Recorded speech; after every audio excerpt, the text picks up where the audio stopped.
ITIৰ জৰিয়তে উজ্জ্বল কেৰিয়াৰ গঢ়িব বিচাৰে নেকি? তেন্তে আপোনাৰ বাবে আছে অতি ভাল খবৰ। আগন্তুক শিক্ষাবৰ্ষৰ বাবে ITIত নামভৰ্তিক লৈ আহি গ'ল অসম চৰকাৰৰ নটিফিকেশ্যন। 11 জুন ITIত নামভৰ্তিৰ ডেডলাইন। 11 জুনৰ পূৰ্বে আপুনি ITIত নামভৰ্তি কৰিব পাৰিব।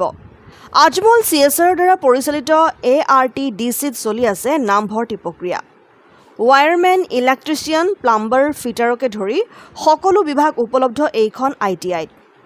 ভাৰত চৰকাৰৰ দ্বাৰা স্বীকৃতিপ্ৰাপ্ত এইখন হোজাই জিলাৰ একমাত্ৰ ITI।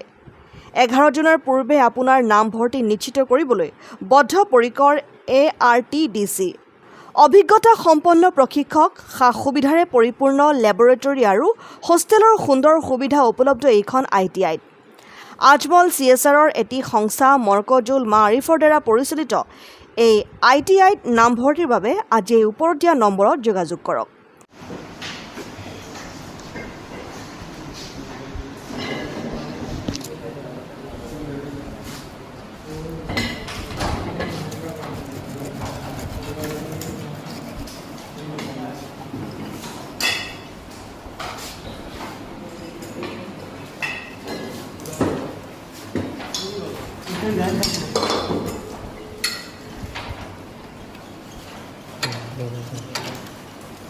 Lo